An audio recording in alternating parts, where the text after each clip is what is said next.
What's good, YouTube? Happy Bright Week. Today is Friday, the Friday after Pascha. So for the Orthodox Church, we are in what's called Bright Week. We have been illumined with the light of Christ. The resurrection occurred last week on Saturday night and going into Sunday, and we spread the light around the church. So happy Pascha to all of you. Christ is risen. Truly, he is risen. Christos anesti, alithos anesti. So those are greetings that Orthodox Christians will greet each other with during this season of the Pascha. And so today I am answering the question, however, do I hate evangelical Christians? And of course, no, of course I don't hate evangelical Christians. In the last video I made, I went over a lot of details about a man that no longer identifies as the way that he put it as a Christian. He was a popular evangelical professor from the Moody Bible Institute. He had a doctorate in theology, had doctorates in biblical languages, obviously Greek and Hebrew. And so he's a popular speaker. He had a blog. He ran some type of organization surrounding evangelical Christianity. So he made videos on that.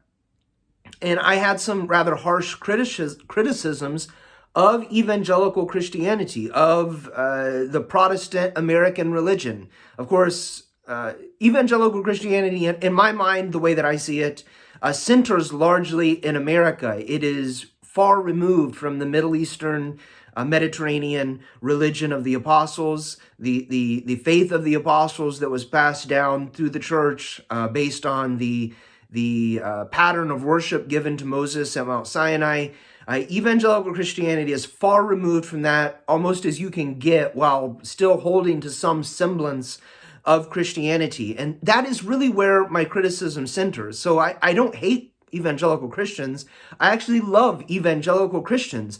I want to see evangelical Christians leave the false heretical teachings, the things that end up causing them to depart from the faith altogether and cling to modernism, which evangelical Christianity in my mind is modernism. It is a modernist New Age religion. And it is removed from the faith of the apostles. And that's why I do kind of in a way hate it. I think it's false. I think these people are following false teachings. And I see these people who study the scripture, they read the Bible, and many of these people are my family members.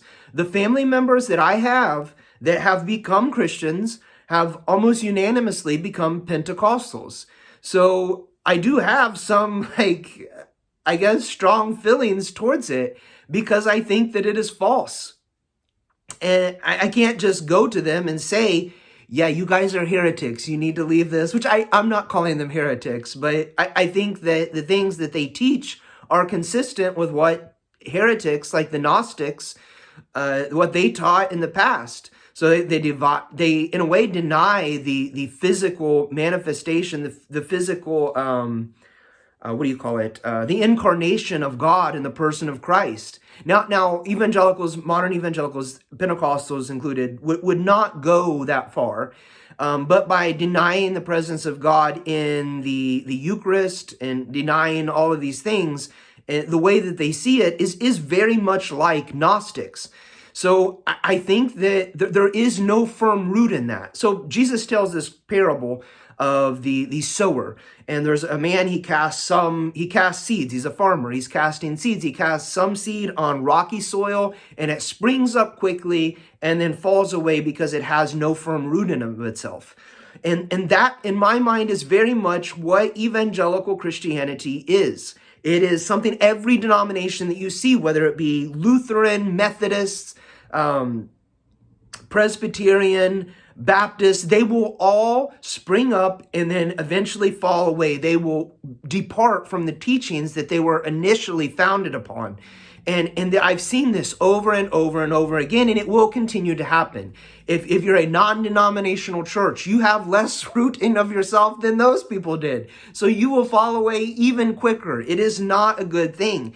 And if you are concerned about your future, the future of your generations, so A large part for me in coming to the Orthodox Church was, what would my great-grandchildren, what faith would they cling to? Those were things that were kicking around in my mind. Those are very Jewish ways of looking at the succession of your life, but that was the worldview that I came from. And it comes from the scripture. Jacob, Abraham, Isaac, Jacob, the way that the patriarchs of our faith, of the Orthodox Christian faith, speak of the future is that they are looking at generations upon generations. And even in our liturgy, hundreds and hundreds of times in the liturgy of the Orthodox Church, we say unto ages of ages.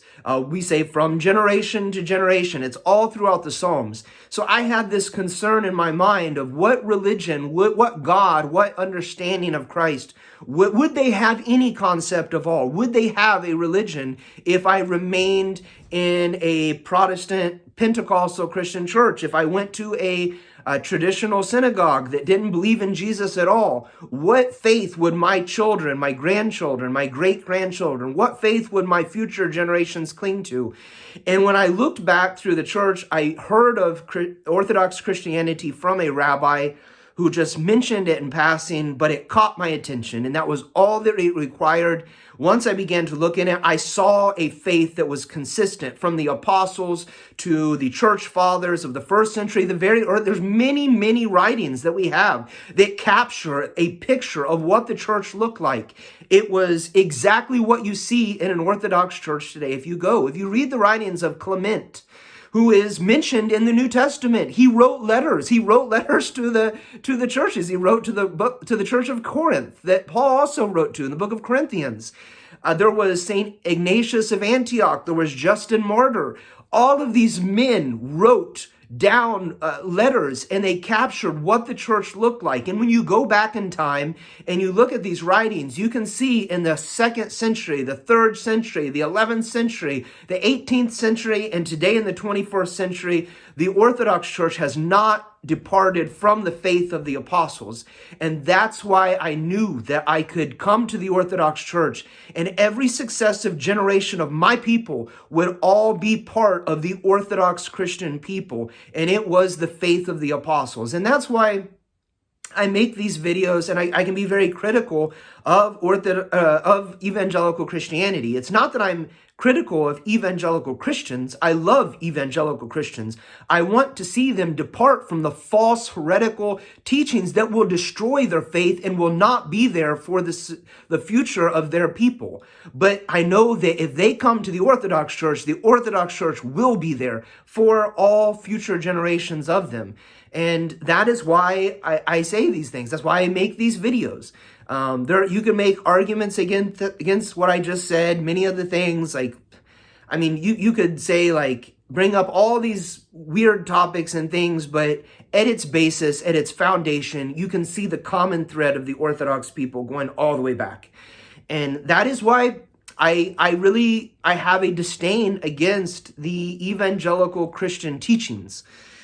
So I do want to make that distinction against evangelical Christianity as like a dogmatic viewpoint versus evangelical Christians in and of themselves. They're very loving people. They often read the scripture. Their services are not filled with the scripture the way that Orthodox Christian services would be, but the people at home often will read the scripture maybe more than Orthodox Christians do. If Orthodox Christians are reading the lectionary every day, reading the Psalms like is prescribed by the church and doing all those things after the pattern that's been handed down to us, then they read scripture probably way more than anyone.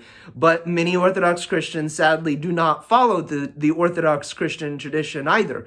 So, obviously we should do that. But, evangelical Christians are often more times reading the scripture at home.